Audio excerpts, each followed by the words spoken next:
নবী সাল্লাল্লাহু আলাইহি ওয়াসাল্লামের ইন্তেকাল হয়েছে, তখন আপনার মাথার কঠিন যন্ত্রণা ছিল, খুব কষ্ট ছিল।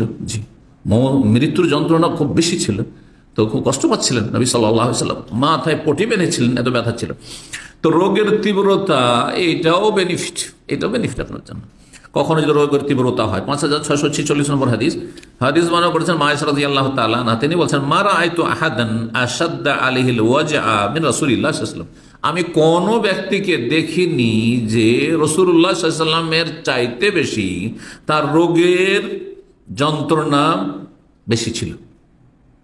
আমি নবী সাল্লাল্লাহু আলাইহি ওয়াসাল্লামকে দেখেছি অসুস্থ অবস্থায়, মৃত্যুশয্যায় যখন তিনি অসুস্থ, তার রোগের যন্ত্রণা ভীষণ ছিল।